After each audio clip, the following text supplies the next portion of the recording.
Nos últimos 6 anos, quem comprou Banco do Brasil ou Ibovespa teve o mesmo rendimento praticamente. Calma, eu sei que já tem gente nervosa, eu sei que tem gente apaixonada por esse papel, mas esse vídeo não é uma crítica ao banco, é uma reflexão sobre a forma como os investidores fazem as suas escolhas. Lembrando que esse vídeo aqui não é uma recomendação de investimentos.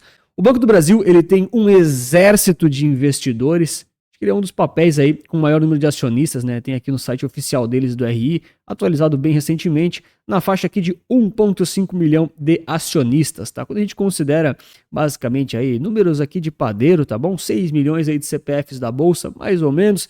A gente pode considerar aqui então que praticamente 25% dos CPFs lá cadastrados, cara, isso é 1/4 das pessoas investem em Banco do Brasil, então tem que tomar muito cuidado aqui com o que eu vou falar, que o pessoal certamente está comprado e adora clicar nos vídeos da internet que falam disso. E essa é a primeira crítica. Eu tenho certeza que desses 1,5 milhão aqui, olha, acho que nem 1% olha efetivamente balanço patrimonial, a DRE, faz o valuation, a maioria olha no YouTube, olha lá no Investidor 10 o preço calculado lá que eles colocam e efetivamente não tem uma tese profunda sobre o banco. Bom, já comentei para mim se você tem Banco do Brasil na carteira e quantos por cento da sua carteira é stock picking e quantos por cento é ETF. Então para quem tá desesperado e vai falar que eu peguei uma janela ruim, vamos lá, né? Tirar o zoom aqui dessa comparação e eu vou ensinar vocês como pegar um pouquinho dessas comparações em janelas para você aprender uma coisa nova aqui nesse vídeo, tá? Então se a gente só desconsiderar aqui esse prazo específico que eu escolhi, a verdade é que o Banco do Brasil ele bate o Ibovespa em diversas janelas na sua grande esmagadora maioria das vezes. Mas isso não quer dizer que ele seja um melhor só porque rendeu mais ou então que você tem que fechar os olhos para todo o resto. Eu sei que muita gente não vai entender esse vídeo e essa crítica, eu tenho que repensar esses conteúdos, mas o ponto desse vídeo não é uma crítica contra o Banco do Brasil. O grande ponto é, cara, quanta gente não tá super desesperada agora porque o Banco do Brasil caiu 30% e porque não tem efetivamente um plano e clareza do que fazer agora. Então antes de falar sobre isso, só para você entender o que eu fiz aqui, para você aprender na prática, você consegue fazer a indexação desses dois ativos, só fazer a divisão de um pelo outro. Então, de forma aqui bem simplificada e rápida, o que você pode fazer é dividir, por exemplo, o Banco do Brasil pelo Ibovespa e vai gerar aqui esse gráfico diferenciado da divisão dos dois ativos, tá? Então, o que acontece nessa indexação desses ativos é que o ativo que está em cima, no caso o Banco do Brasil, é onde o indexador meio que vai olhar um pouco mais. Então, se o gráfico indexado, como por exemplo, essa tendência geral aqui, né, que está subindo, tem variação, mas está subindo, é ascendente, quer dizer que o Banco do Brasil, nesse período específico, subiu mais do que o Ibovespa. No caso, por exemplo, dessa situação aqui, quer dizer que o Banco do Brasil caiu mais do que o Ibovespa, então que o Ibovespa subiu mais, tá certo? Então qual que é o grande ponto aqui para você entender um pouquinho da movimentação e das janelas? Basicamente aqui, a valorização aqui desse gráfico é o quanto um tá rendendo mais do que o outro, em termos paralelos, tá? Não é tão simples assim. De forma que, se você pega aqui períodos que eles estão exatamente iguais, então basicamente essa divisão está no 0 a 0, quer dizer que eles basicamente aqui estão rendendo a mesma coisa. Isso aqui serve para você fazer algumas análises um pouquinho mais complexas sobre a relação desses dois ativos, ou até se você colocar outros índices, outros bancos e assim por diante. Agora, qual que é a grande sacada? Que eu não estou aqui para falar mal do banco, porque eu não analisei ele e eu não perco tempo fazendo esse tipo de coisa. A grande reflexão que todo investidor de Banco do Brasil, ou até mesmo de outras empresas, tá? Vou falar de VEG também, eu sei que tem muito fanboy, é a seguinte, cara. Você tem que ter um conhecimento muito profundo dessa empresa específica e uma tese muito sólida e um tempo de investimento muito considerável para efetivamente compensar você correr esse risco. Então, por exemplo, o Banco do Brasil é uma daquelas empresas que tem o governo aí com mais de 50% de participação nas ações, 50,000001, né? E qual que é o ponto? É uma empresa que dificilmente vai quebrar. A gente sabe que é difícil, é possível, mas é bem difícil. Mas isso não a torna um investimento ultra seguro. Por quê?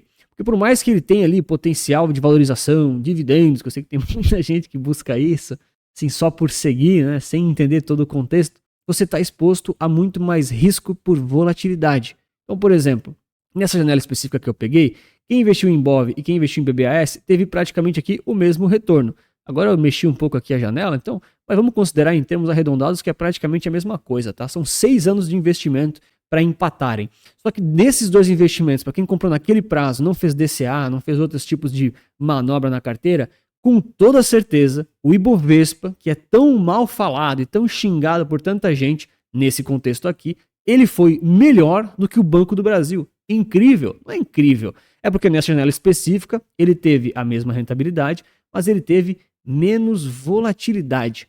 E o ponto todo, que é justamente a situação que a gente tem que se atentar, é que quem faz stock picking, além de ter que responder umas 15 ou 20 perguntas profundas, que certamente aquele 1,5 milhão de pessoas nem se perguntam e não sabem responder, é a volatilidade que você vai ter com essa concentração. Ela vai te beneficiar ou te atrapalhar na carteira. Vamos para os dois casos. Primeiro deles, você sabe o que você está fazendo, você tem conhecimento, mas você teve azar de começar a investir num momento ruim. No caso, esse momento mais recente é um momento um pouco ruim, você teve alguns drawdowns aí. Não tem problema, porque você não vai entrar em pânico, você vai fazer ali o seu preço médio e muito provavelmente ao longo do tempo, de muitos anos, se tudo der certo, você vai conseguir aí bons retornos, claro, com todas as outras premissas aí do banco que você vai, enfim, você vai analisar e escolher se elas ficarem mantidas. Mas tem outro caso, que é o caso que mais acontece na vida real, né? É o caso da pessoa que tá entrando em pânico agora, né? Tá muito cheio. E o que acontece? Eu falo muito de ETFs aqui no canal, justamente por esse ponto, né? A maioria dos stock pickers, na realidade, são só uns emocionados que acabam assistindo muitos criadores de conteúdo e não investidores profissionais. Então, não é porque o Banco do Brasil tá tendo essa queda agora que ele é ruim. Não é isso. Mas para muita gente que coloca dinheiro aqui, não é um investimento adequado. Muita gente que está comprando essas faixas aqui de cima, que já tem aqui praticamente um aninho, né, nessas regiões mais altas, agora está passando calor e está descobrindo magicamente que a renda variável não é para ela. Estão passando calor e não estão tendo aquela visão de longo prazo que todo mundo sempre fala bonito na teoria, mas na prática o susto é muito, muito maior. Nesse caso, quem comprou aqui, está tendo esse prejuízo considerável agora, geralmente já vai aprender a lição rápido, vai conseguir fazer os ajustes e não vai ficar iludido por algum motivo de sorte. Nesse caso aqui até o azar está ajudando para não ficar iludido por muito tempo. Porque tem o pessoal que, na minha opinião, acabou tendo a sorte que trouxe o azar, que foi justamente a galera que investe aqui há mais ou menos 5 anos, nessa regiãozinha aqui, famoso fundo depois lá do Covid. O que acontece? Muita gente desconsidera totalmente os ETFs e foca só nas ações porque comprou naquela época, ou seja, comprou num ótimo ponto, num ótimo timing de entrada, muitas vezes por sorte, não por estratégia. E eu vou repetir aqui, certamente tem muita gente que sabe escolher as próprias ações, sabe o que está fazendo, tem um bom sistema, tem gestão de risco, anota num longo caderno de mais de 30 perguntas as razões que as motivaram, tem todo um sistema para validar elas, se elas são realmente causalidade, não correlação, mas muitos outros só compraram por sorte, porque alguém, enfim, falou num vídeo, recomendou assim por diante, nesses momentos, e aí cria-se aquela expectativa de toda vez que as coisas caem, elas vão subir no futuro, porque você viu aquilo lá no passado, mas isso não quer dizer que vai se repetir. Então não é porque ele está nesse valor aqui que ele simplesmente vai fazer assim e pronto, está tudo certo. Já deixa o like e se inscreve aqui no canal para mais análises como essa.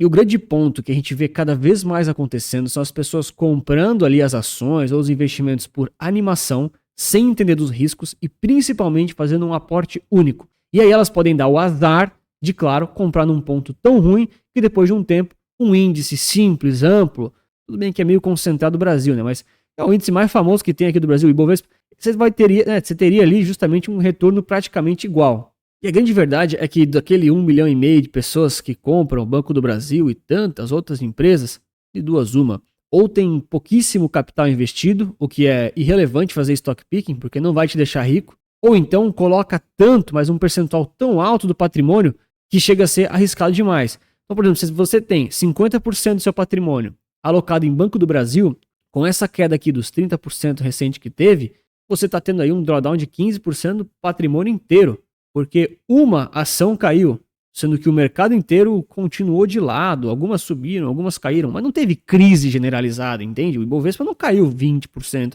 30%. Cara, foi, né, volatilidade, ok?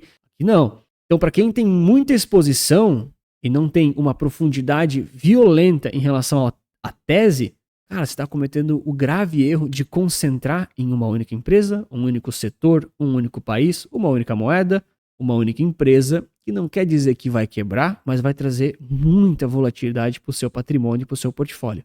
Ah, Anthony, mas eu não botei 50% da minha carteira em Banco do Brasil, eu não sou louco. Ótimo, que bom. Eu também não. Aí quando você botou? Eu botei 2%. Legal, 2% é alguma coisa que é difícil de trazer ali ao risco da ruína, né? Para essas empresas, principalmente as semi-estatais, né? Dificilmente vai dar muito, muito ruim. Mas aí eu te pergunto, poxa, 2% é tão relevante assim para você gastar tanto tempo para ter uma tese, ter boas escolhas, analisar a empresa, focar no médio e longo prazo e ainda assim dedicar mais tempo nessa empresa, nessa análise, nessa tese do que fazendo as outras perguntas para sua vida pessoal, para o seu trabalho, para sua família, para o seu emprego. Então eu vejo muita gente fazendo as perguntas erradas em relação a qual a melhor ação da bolsa. A galera fala, né? Poxa, das opções que a gente tem na bolsa, quais as melhores ações para escolher? Das opções do mundo todo, isso aqui é o mercado americano, qual as melhores ações? Cara, essa pergunta tá errada. Você tem que se perguntar, como eu ganho mais dinheiro para aportar de forma geral no mercado financeiro, seja brasileiro, seja estrangeiro? Daí eu sei que é outra conversa, são outros 500. Porque no final das contas, a sua renda ativa, principalmente o seu trabalho, eu sei que tem gente aposentada, tá? Já vou endereçar a vocês. Mas a renda ativa é o que vai efetivamente trazer muito mais dinheiro para você do que efetivamente escolher as ações certas. A não ser, com exceções, que você é um gênio. Se você é um gênio, sempre falo isso aqui no canal, é um prazer tê-lo aqui nos vídeos. Eu não sou um gênio, eu não consigo escolher as ações melhores da bolsa e também aquelas que vão te dar mais retorno nas escolhas do que você trabalhando efetivamente mais. Então a pergunta certa não é qual dessas ações aqui do Brasil ou do exterior são as melhores, são as mais certas, são as que vão te dar mais dinheiro. A pergunta certa é como você faz para aumentar a sua renda ativa e usar os investimentos como um potencializador ajustado ali ao risco-retorno. Porque não é que você investindo mais tempo para analisar mais empresas, para ter mais teses, mais valuations, mais estudos, mais indicadores, mais controle, não quer dizer que você vai ter resultados melhores do que um índice, por exemplo. Ah, Antônio, mas eu estou batendo o Ibovespa.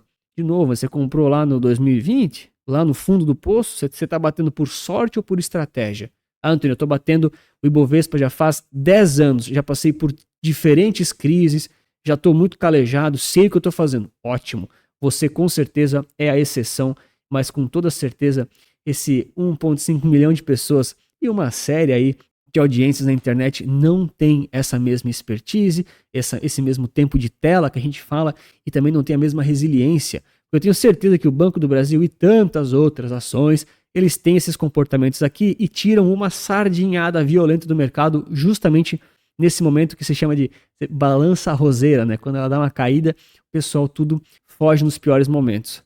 E o caso do Banco do Brasil aqui que eu tô pegando é o da vez, tá? Mas, por exemplo, coloquei aqui Klabin também, que é muito famosa, né? Tá na mídia, o pessoal fala muito, Barça, aquela coisa toda lá. Enfim, se você não é aqui do canal, com certeza já ouviu falar disso. Se você é do canal, talvez já ouviu também, mas talvez já esqueceu, que é a melhor coisa. Mas você pega, por exemplo, ações famosas, muito específicas, por exemplo, Klabin aqui, botei aqui o período desde 2008. 2008 é tempo, hein? 17 anos.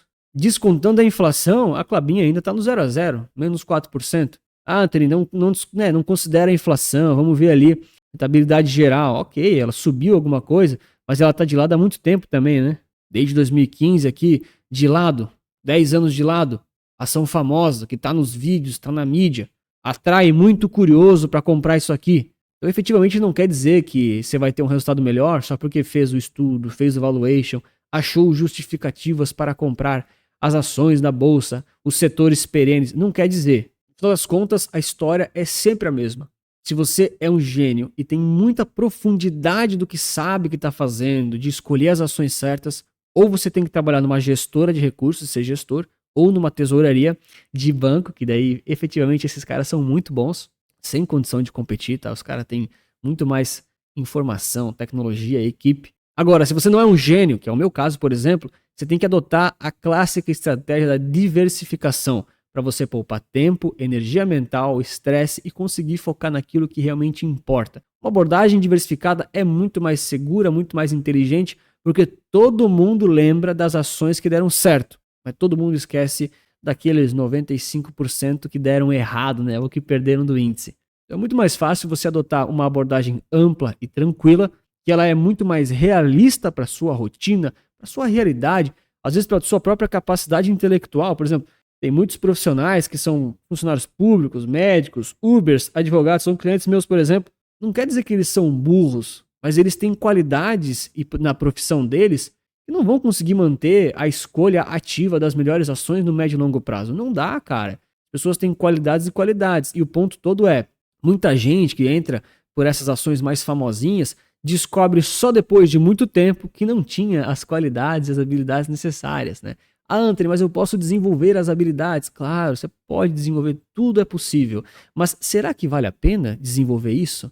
Ou será que você não poderia desenvolver aquilo que realmente você já trabalha, já é sua profissão, já é sua realidade, e você poderia investir simplesmente através de um ETF amplo, neutro, diversificado, para ter uma boa exposição a diversas moedas, a diversos tipos de renda fixa ou variável nacional e internacional, a diversas classes de ativos de forma ampla e diversificada, e aí sim focando ali em ativos que não vão te incomodar e não vão precisar ficar dedicando tempo, horas e horas para ler o RI da empresa, ler a divulgação dos resultados.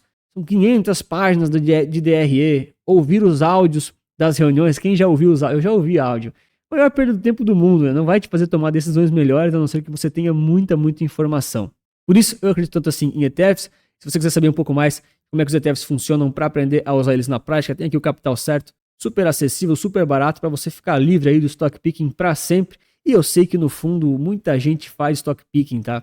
Até mesmo dos meus clientes, eu sei que um monte de gente ainda faz um pouquinho de stock picking, muitos porque gostam, alguns porque têm talento e têm boas qualidades, mas principalmente aqueles que chegam no início, eu faço umas perguntas e ninguém sabe responder. Então, o que eu acredito muito é o tal do equilíbrio. Você tem que ver aquilo que te adequa, aquilo que é bom para você e aquilo que é sustentável.